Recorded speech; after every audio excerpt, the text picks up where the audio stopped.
आपसे बात कर रहा था विषमबाहु त्रिभुज की, यानी स्केलीन ट्रायंगल की। स्केलीन ट्रायंगल वो होता है, विषमबाहु त्रिभुज क्या होता है, जिसके सभी कोण 90 डिग्री से कम के होते हैं। जिसमें सारे कोण 90 डिग्री से कम होते हैं विषमबाहु त्रिभुज कहलाते हैं। यानी एक ऐसा ट्रायंगल, एक ऐसा त्रिभुज है आपके पास जिसके शीर्ष ABC हैं, और यहाँ से ए शीर्ष से आपके सामने वाली भुजा पर एक लंब खींचा गया है, यानी एक परपेंडिकुलर ड्रॉ किया गया है। ए शीर्ष से सामने वाली भुजा पर एक परपेंडिकुलर ड्रॉ किया, इस पॉइंट को D नाम दे दिया और इसकी लंबाई को स्मॉल h से रिप्रेजेंट किया, यानी डिनोट किया, हाइट को, ऊंचाई को h से रिप्रेजेंट किया। आपके पास इसके ट्रायंगल का फार्मूला क्या है, त्रिभुज के क्षेत्रफल का फार्मूला क्या है? आपके पास त्रिभुज के क्षेत्रफल का फार्मूला होता है, इसे एरिया ऑफ ट्रायंगल कहते हैं इंग्लिश में। ट्रायंगल के क्षेत्रफल का फार्मूला होता है हाफ इंटू आधार इंटू ऊंचाई। ये फार्मूला था विषमबाहु त्रिभुज, यानी किसी भी त्रिभुज के क्षेत्रफल का फार्मूला होता है हाफ इंटू आधार इंटू ऊंचाई। और आपके पास आधार को B बेस से रिप्रेजेंट करते हैं और ऊंचाई को H यानी हाइट से रिप्रेजेंट करते हैं, एरिया को A से डिनोट करते हैं। अब आपने नोट किया, आपके पास 3 पैरामीटर हो गए। एक पहला पैरामीटर एरिया का, दूसरा पैरामीटर बेस का यानी आधार का, तीसरा पैरामीटर हाइट का। आपके पास 3 पैरामीटर हैं, 3 वेरिएबल हैं। 3 वेरिएबल में 2 की वैल्यू अगर आपको दी गई है और तीसरा फाइंड आउट करने को बोला जाएगा। अगर A की वैल्यू फाइंड आउट करने को कहा जाए तो B और H की वैल्यू दी जाएगी। अगर B की वैल्यू फाइंड आउट करने के लिए बोला जाए तो A और H की वैल्यू दिया जाएगा। अगर H की वैल्यू फाइंड आउट करने के लिए बोला जाएगा तो आपके पास A और B की वैल्यू दी जाएगी। इतनी बात आप लोग गेन कर पा रहे हो? Are you getting my point? आपके पास एरिया का फार्मूला ये था। और आइए बात करते हैं समबाहु त्रिभुज की, यानी इक्विलैटरल ट्रायंगल की। एक ऐसा ट्रायंगल जिसके सारी भुजाएं समान हैं, यानी सारे साइड इक्वल हैं। इसको इंग्लिश में इक्विलैटरल ट्रायंगल कहते हैं, यानी समबाहु त्रिभुज कहते हैं। सारी साइड्स इक्वल होती हैं, सारी भुजाएं समान होती हैं, यानी AB और BC और AC तीनों इक्वल होते हैं, तीनों बराबर होते हैं, तीनों भुजाएं बराबर हैं। और इनके समबाहु त्रिभुज के एरिया का यानी क्षेत्रफल का फार्मूला क्या होता है? समबाहु त्रिभुज के क्षेत्रफल का फार्मूला क्या होता है आपके पास है?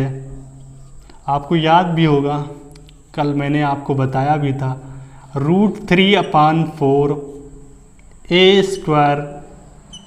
A डिनोट करता है यहाँ पर साइड को, स्मॉल a डिनोट करता है साइड को। कल मैंने कहा था कि स्मॉल साइड्स को रिप्रेजेंट करता है, कैपिटल वाली चीज़ें वर्टेक्स यानी शीर्ष को रिप्रेजेंट करती हैं, डिनोट करती हैं।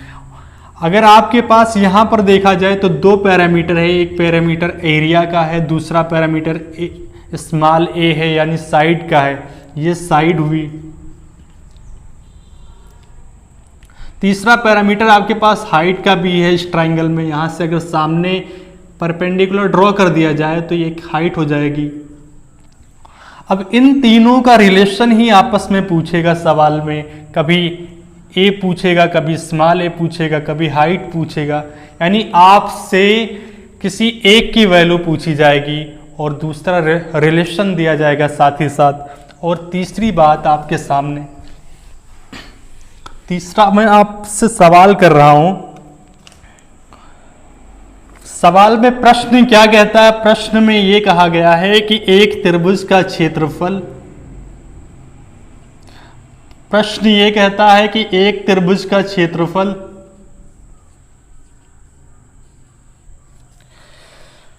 एक त्रिभुज का क्षेत्रफल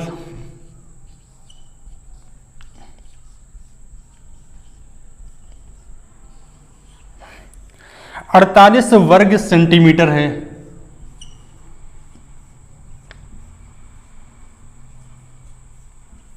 ये पवन सीरीज में का सवाल है और ये सेकंड सेमेस्टर में आया हुआ सवाल है। 2015 में सवाल आया था ये। इसका आधार 12 सेंटीमीटर है।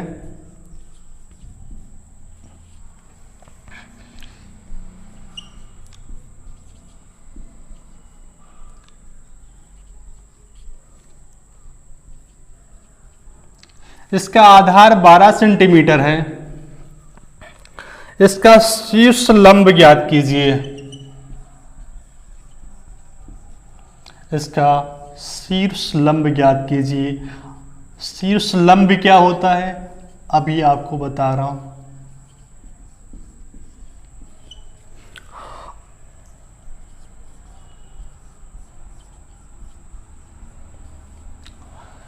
एक ट्रायंगल है आपके पास, सॉल्व किया आप लोगों ने।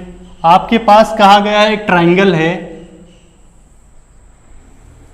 एक त्रिभुज है जिसका एरिया दिया गया है, यानी ए की वैल्यू दी गई है। क्षेत्रफल बताया गया है क्या है 48 वर्ग सेंटीमीटर, यानी 48 सेंटीमीटर स्क्वायर, जिसके एरिया की वैल्यू दी गई है। और ये ए बी सी क्या है, वर्टेक्स है यानी शीर्ष है। और इसमें कहा गया है कि आधार कितना है 12 सेंटीमीटर, यानी BC की वैल्यू ये क्या है, BC आधार हो गया। आधार क्या है 12 सेंटीमीटर।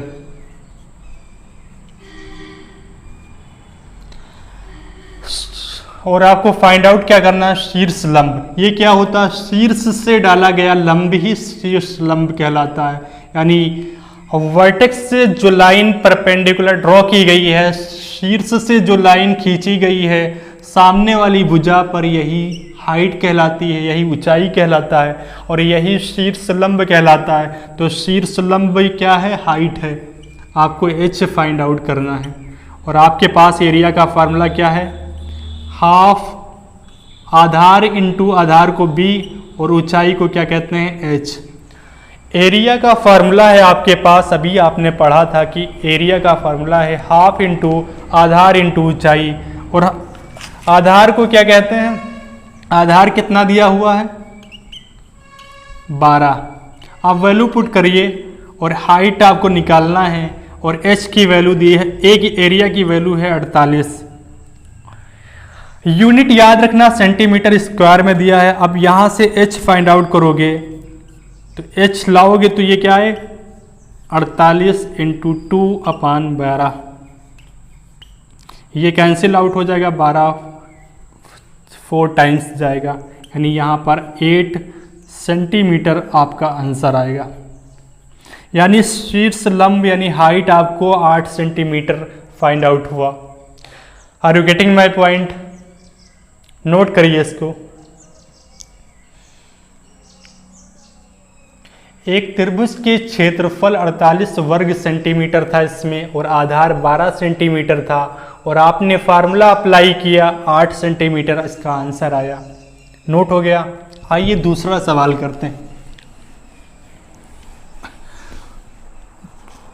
आपके पास मैंने कल आपको बताया था कि एक ट्रायंगल कोणों के जब आपने साइड के आधार पर यानी भुजाओं के आधार पर ट्रायंगल को क्लासिफाई किया था, एक त्रिभुज को वर्गीकृत किया था, तब आपने देखा था कि एक राइट एंगल ट्रायंगल होता है, समकोण त्रिभुज होता है, जिसमें एक एंगल 90 डिग्री होता है। कम से कम एक एंगल, एक कोण, कम से कम एक कोण 90 डिग्री होना चाहिए। समकोण वही त्रिभुज होगा जिसके अंदर कम से कम एक कोण 90 डिग्री होगा। यानी राइट एंगल ट्रायंगल में एक एंगल 90 डिग्री होना कंपलसरी है। एक एंगल 90 डिग्री होगा तब भी ये समकोण कहलाएगा, यानी राइट एंगल ट्रायंगल कहलाएगा। ए बी सी इसके शीर्ष हैं, यानी इसके वर्टेक्स हैं, शीर्ष कहते हैं ए बी सी। और क्या इसमें क्या बातें आपको जाननी है कि ए के सामने वाली साइड को ए स्मॉल ए से रिप्रेजेंट करते हैं, बी के सामने वाली साइड को स्मॉल बी से रिप्रेजेंट करते हैं, सी के सामने वाली साइड को स्मॉल सी से रिप्रेजेंट करते हैं। अगला सवाल समकोण त्रिभुज पर ही है, यानी राइट एंगल ट्रायंगल पे है, लिख लीजिए।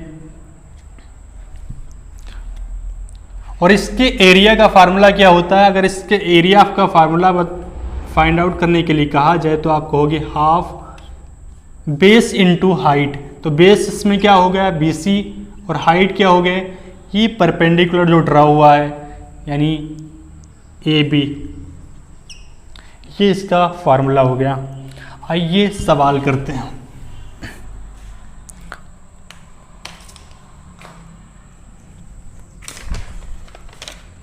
सवाल में, प्रश्न में ये कहा गया है, प्रश्न लिख लीजिए आप लोग, नोट करिए।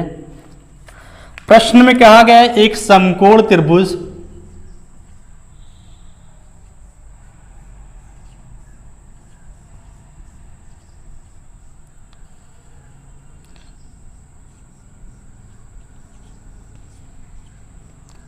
प्रश्न में कहा गया है एक समकोण त्रिभुज के आकार की भूमिका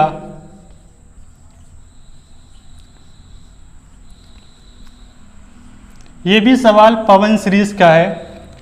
आकार की भूमिका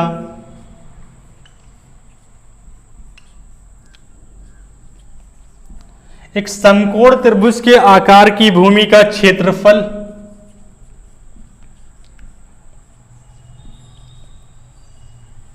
2480 वर्ग सेंटीमीटर है, वर्ग मीटर है।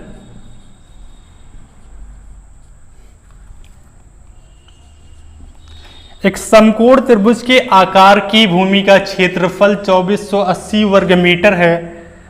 समकोण बनाने वाली एक भुजा की लंबाई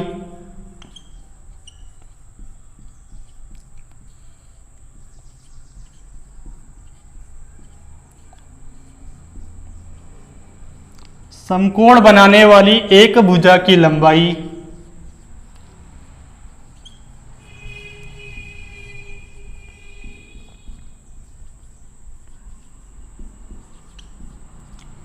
124 मीटर है।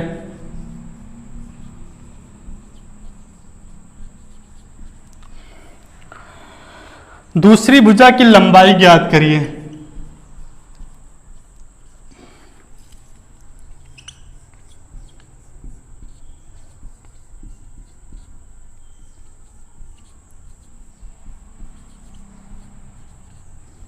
दूसरी भुजा की लंबाई ज्ञात करें। आप लोग सवालों की आंखों में आंखें डालकर बात किया करिए, सवालों को पढ़िए आसानी से। एक राइट एंगल ट्रायंगल, आपके पास एक राइट एंगल ट्रायंगल दिया गया है। ये था राइट एंगल ट्रायंगल जिसकी कम से कम एक एंगल 90 डिग्री है, और इसका एरिया बताया गया है कि एरिया क्या है आपके पास एरिया है 2480 यानी वर्ग मीटर। आपके पास इस समकोण त्रिभुज का एरिया यानी क्षेत्रफल का बताया गया है, और कहा गया है किसी समकोण बनाने वाली एक भुजा की लंबाई। अगर मैं आपके सामने से ये भुजा हटा दूं, क्या ये समकोण बन पाएगा? तो आपका जवाब होगा नहीं बन पाएगा। यानी समकोण बनाने के लिए इन दोनों लाइनों का, इन दोनों भुजाओं का होना जरूरी है, यानी AB और BC का होना जरूरी है। तभी से यहाँ पर आप ये लाइन कंस्ट्रक्ट कर पाओगे, इस रचना का निर्माण कर पाओगे। Are you getting my point?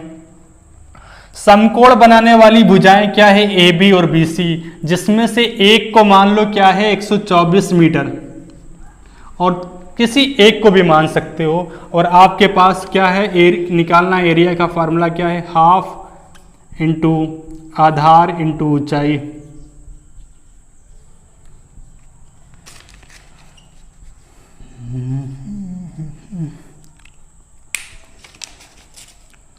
आपके पास एरिया दिया हुआ है 2480, हाफ आधार कितना दिया हुआ 124, और हाइट आपको निकालनी है, यानी दूसरी भुजा की लंबाई बतानी है। समकोण बनाने वाली दूसरी भुजा की लंबाई हाइट होगी, और इसको अगर सॉल्व करोगे क्या आएगा? 2480, ये 2 इस साइड जाएगा तो, और अपान में क्या आएगा 124। आपने यहाँ नोट किया 124 लिखा हुआ है, यहाँ जीरो कंसीडर ना करो तो क्या ये 248 नहीं लिखा है? तब आप कहोगे ये 248 ही लिखा है, यानी इसका डबल लिखा हुआ है, और इसका डबल लिखा तो ये कैंसिल आउट होके क्या होगा 20 × 2 यानी 40 मीटर। ये था आपका आंसर। समकोण यानी राइट एंगल ट्रायंगल समकोण त्रिभुज का ये सवाल था। और इससे पहले जो त्रिभुज